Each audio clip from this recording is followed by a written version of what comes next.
My name is Hisham Aka. I am a chief engineer working on decarbonization industries, and I work at the Materials Processing Institute in Teesside.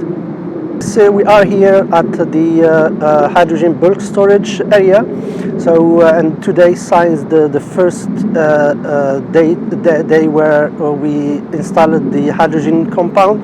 So the hydrogen will be able to feed the institute pilots and processes with around 1,600 normal meter cube per month.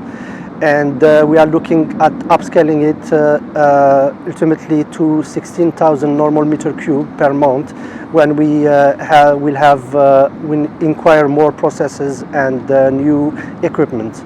The facility will feed different pilots. One of them is the hydrogen furnace.